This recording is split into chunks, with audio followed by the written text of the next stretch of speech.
Breaking news, inquiry news, breaking news, inquiry news, breaking news, inquiry news, breaking news. Hi, welcome. This is Mark Felkes for Inquiry News, and we're going to be talking about a topic today that happened on the 19th of February, and supported by viewers like you. We only make money through PayPal. You're my only source of income, so please send us lots of money so we can keep on going. PayPal at PayPal there, inquirynews.com. And so if you can send us a few bucks, that would help us out. Warning, warning, warning. Russia warns U.S. not to play with fire. Please don't play with fire. Please don't play with fire.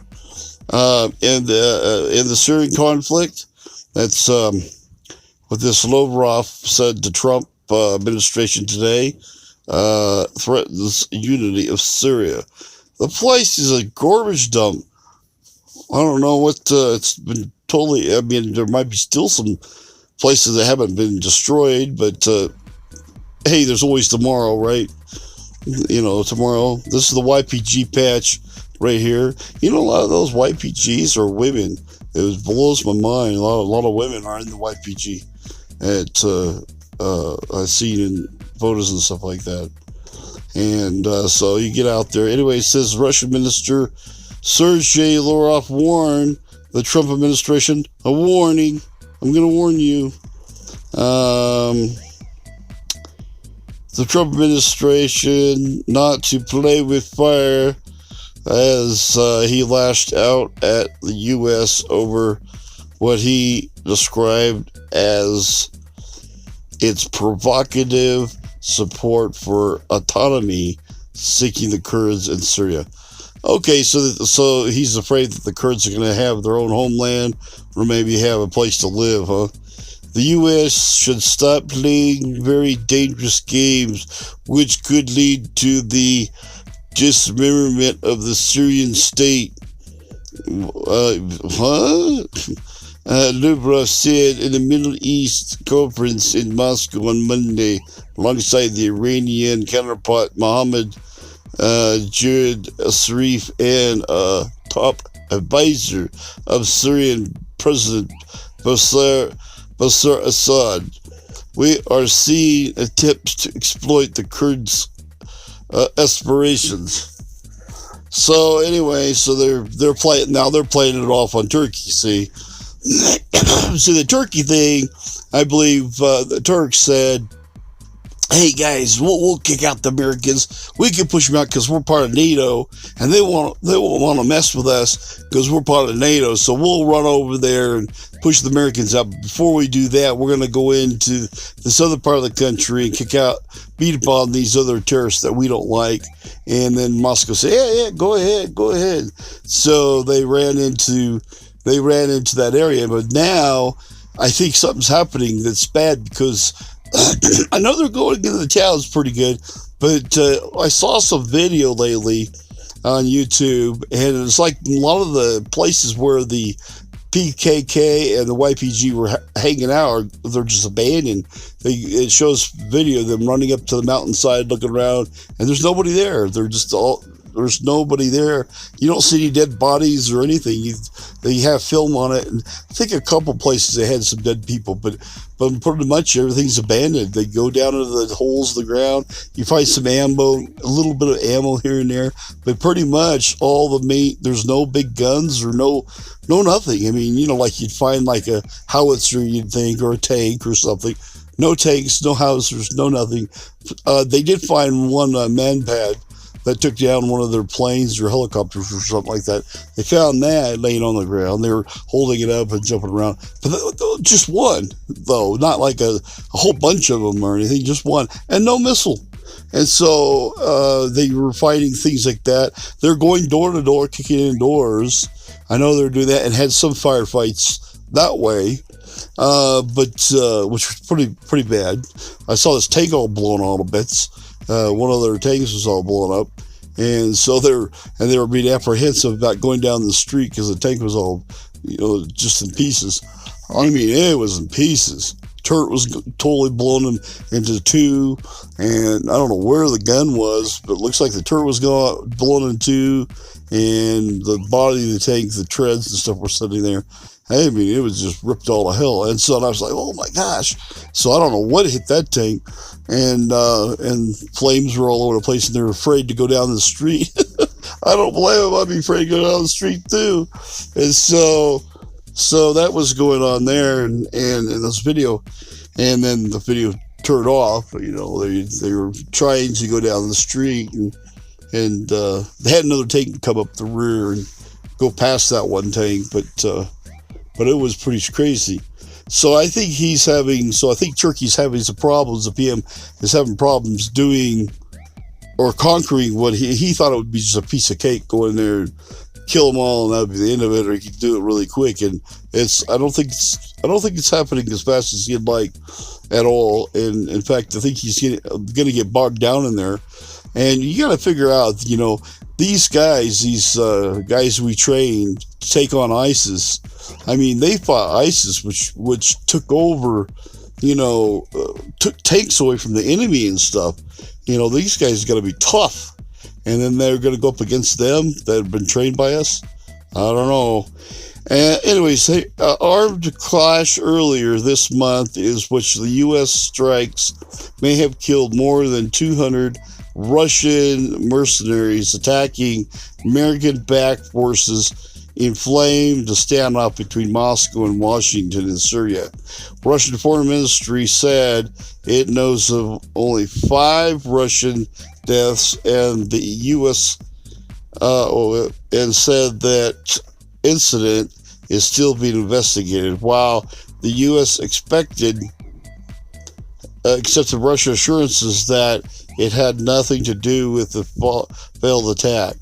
The clashes was the deadliest between citizens of the former foe since the Cold War. So anyway, I read this newspaper that's produced. It was an online thing. That it claims there was 2,000 of these people, and 1,000 got killed. 600 of them were top-notch Russian soldiers.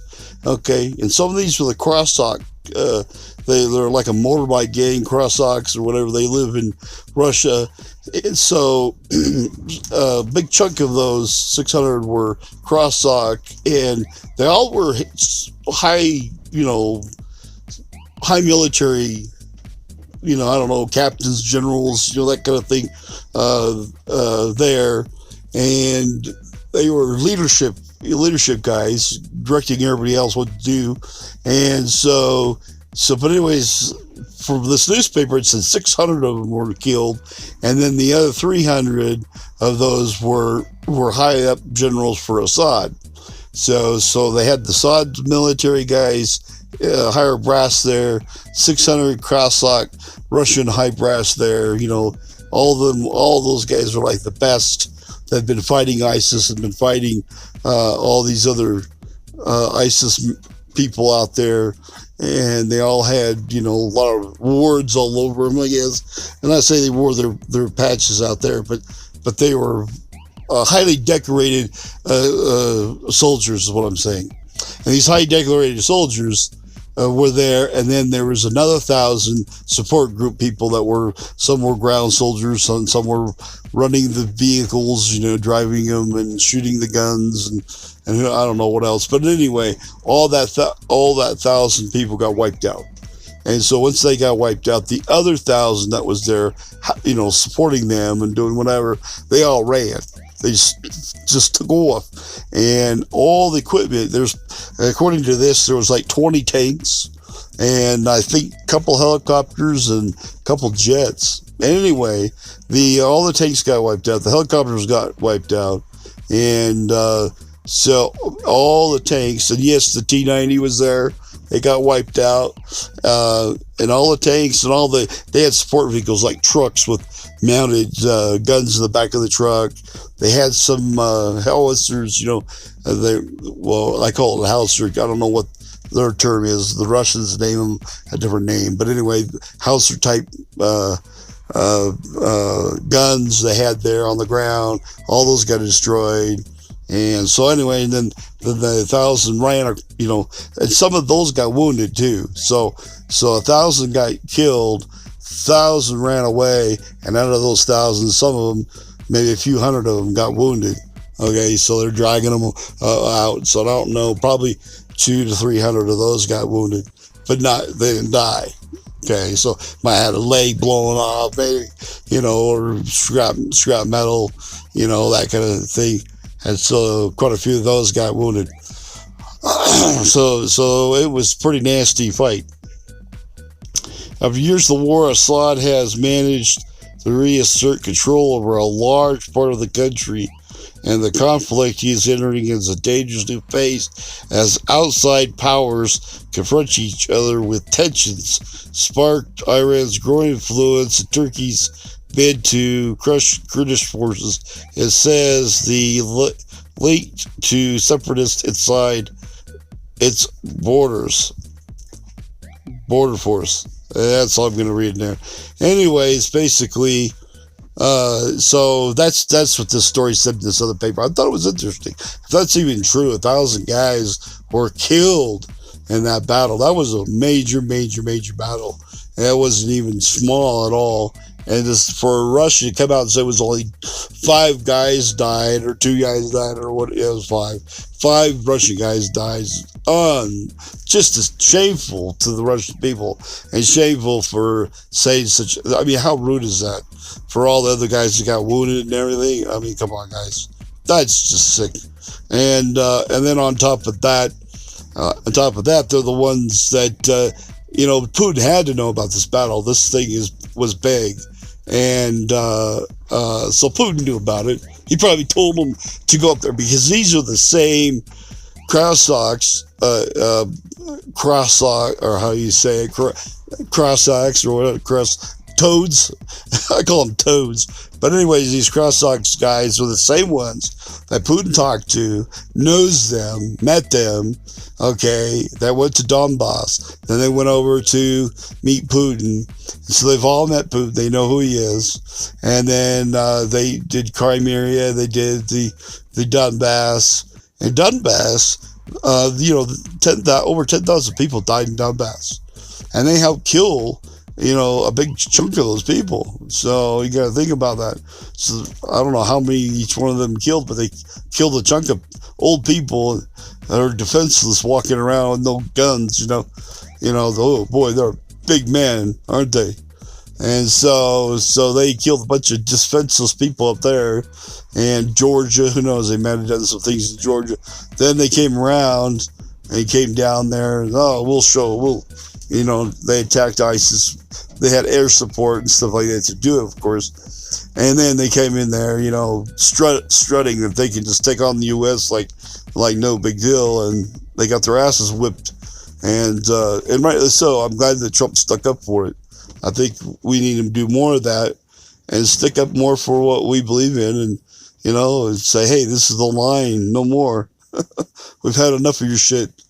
And I think it's a good thing. And if it means World War III, it means World War III, because it's sooner or later it's going to be World War III.